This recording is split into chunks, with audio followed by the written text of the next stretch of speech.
आपण पाहत आहात महाराष्ट्र वृत्तदर्शन न्यूज, रोखठोक आणि निर्भीड।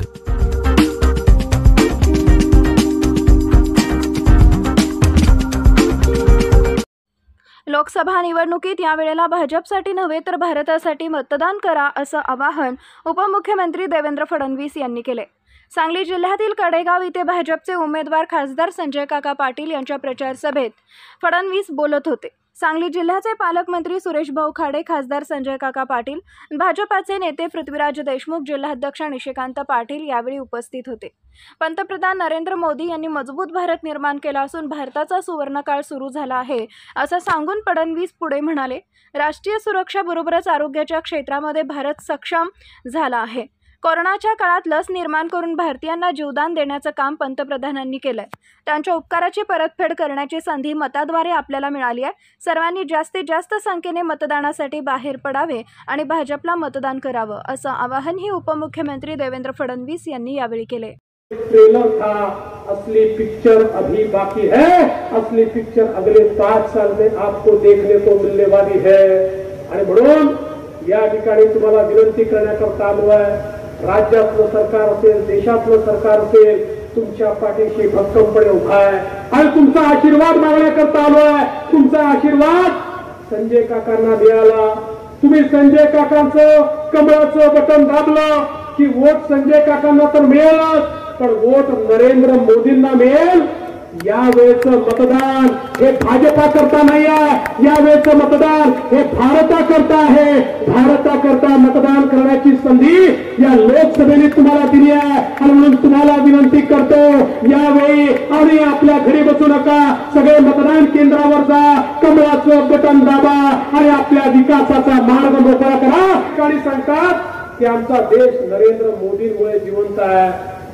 माझं तर म्हणणं आहे, बाकी विकास बाजूला ठेवा, जान है तो जहान है।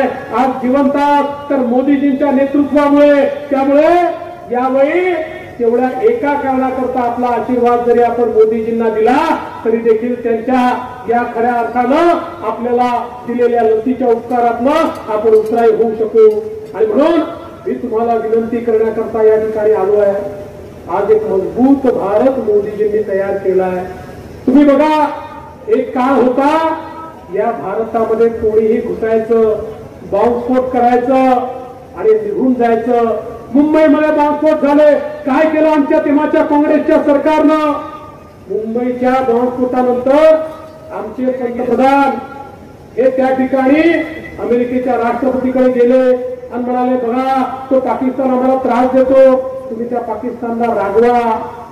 म्हणजे एवढ्या मोठ्या देशाचे प्रधानमंत्री अमेरिकेसमोर घुटणे टेकून त्या ठिकाणी होते, पण बंधू भगिनींनो, अमेरिकेने काही केलं नाही, आपल्याकडे बॉम्बस्फोट होतच राहिले। मोदीजी आले आणि या ठिकाणी पुन्हा पाकिस्तानच्या प्रेरणेनं बॉम्बस्फोट झाले। मोदीजींनी सर्जिकल स्ट्राईक केला, एअर स्ट्राईक केला, आतमध्ये घुसून त्या ठिकाणी अतिरेक्यांचा खात्मा केला। आणि मी तुम्हाला विचारतो, सांगा 2019 नंतर कोणाची तरी हिंमत झाली का भारतामध्ये एक तरी बॉम्बस्फोट करण्याची? कोणाची तरी हिंमत झाली का? नाही झाली। कोणी एक बॉम्बस्फोट देखील करू शकलो नाही।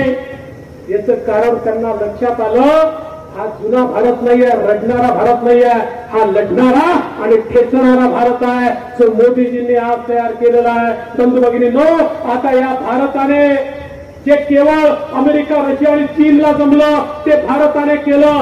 7,000 किलोमीटर दूर कुठेही शत्रूचं ठाणं असलं तरी भारताने ब्रह्मोस मिसाईल तयार केलाय, जे मिसाईल भारतातनं उडेल, माणसाची आवश्यकता नाही आहे।